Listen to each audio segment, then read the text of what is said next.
Le livre du ciel, tome 8, 10 août 1908. L'amour ne dit jamais assez. Étant dans mon état habituel, j'étais inondée d'amertume et de privation. Après avoir communié, je me plaignais à Jésus béni au sujet de la manière dont il m'a laissée et de l'inutilité de mon état. Avec compassion, il me dit : « Ma fille, rien n'a altéré les cadeaux que nous avons échangés entre nous, car leur valeur réside dans leur origine. Supposons que deux personnes soient unies par un lien d'amitié ou dans le mariage, qu'elles se soient fait des cadeaux et qu'elles s'aiment au point d'être devenues inséparables. Chacune a copié l'autre et ressent l'être de l'autre en elle-même. Supposons de plus que par stricte nécessité, elles soient contraintes d'être séparées l'une de l'autre. Est-ce que leurs dons réciproques seront amoindris ou leur amour sera diminué à cause de cette séparation ? Bien au contraire, leur éloignement n'aura pour effet que de faire grandir leur amour et de les amener à accorder plus de soin aux cadeaux échangés dans l'attente d'autres cadeaux surprises au moment de leur retour. Plus encore, puisque chaque personne a reproduit l'être aimé en elle, c'est comme s'il n'y avait pas de distance entre elles. Chacune ressent la voix de l'autre en elle-même. Chacune sent l'autre couler dans ses pensées, ses travaux et ses pas. Elle la sent à la fois éloignée et proche. Elle la cherche mais ne peut la trouver. Elle la touche, mais elle ne peut s'en emparer.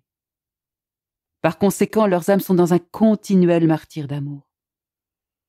En ce qui te concerne, si ma justice m'amène à te priver de moi et à demeurer loin de toi pour un bout de temps, peux-tu dire que je t'ai enlevé mes dons et qu'il y a une diminution d'amour ? Je rétorquai : c'est trop dur d'endurer mon état, ma chère vie. Qu'est-ce que je fais ici si tu ne me laisses pas souffrir pour que mes semblables soient épargnés des punitions ? Tu m'as dit plusieurs fois que tu empêcherais la pluie et il ne pleut plus. Ainsi rien ne peut te faire échec. Tout ce que tu dis, tu le fais. Si tu étais près de moi comme avant, je te dirais tant de choses que tu me laisserais gagner.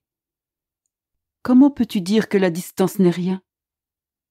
Il reprit : c'est précisément pour cette raison que je suis forcé de me tenir à distance, pour ne pas te laisser gagner, mais pour faire place à la justice.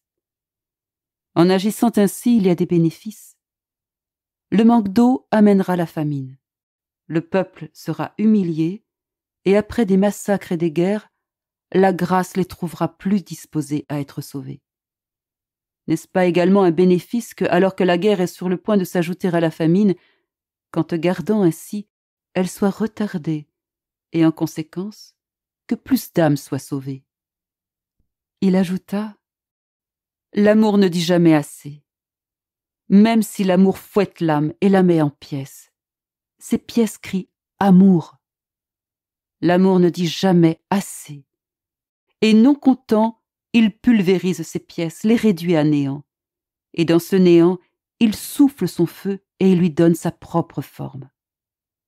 Rien d'humain ne s'y mêle, mais seulement le divin. C'est alors que l'amour chante sa gloire, sa bravoure, ses prodiges, et l'amour dit : je suis content. Mon amour a gagné, il a détruit l'humain et bâti le divin.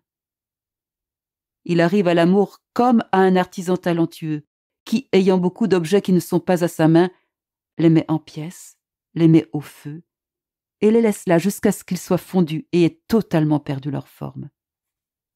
Par la suite, il fait d'eux de nouveaux objets, plus beaux et plus plaisants, dignes de son talent. Il est vrai que pour les humains, cette activité de l'amour est très dure. Mais quand l'âme verra ce qu'elle aura gagné, elle verra comment la beauté aura remplacé la laideur, la richesse, la pauvreté, la noblesse, la vulgarité. Alors elle chantera, elle aussi, les gloires de l'amour.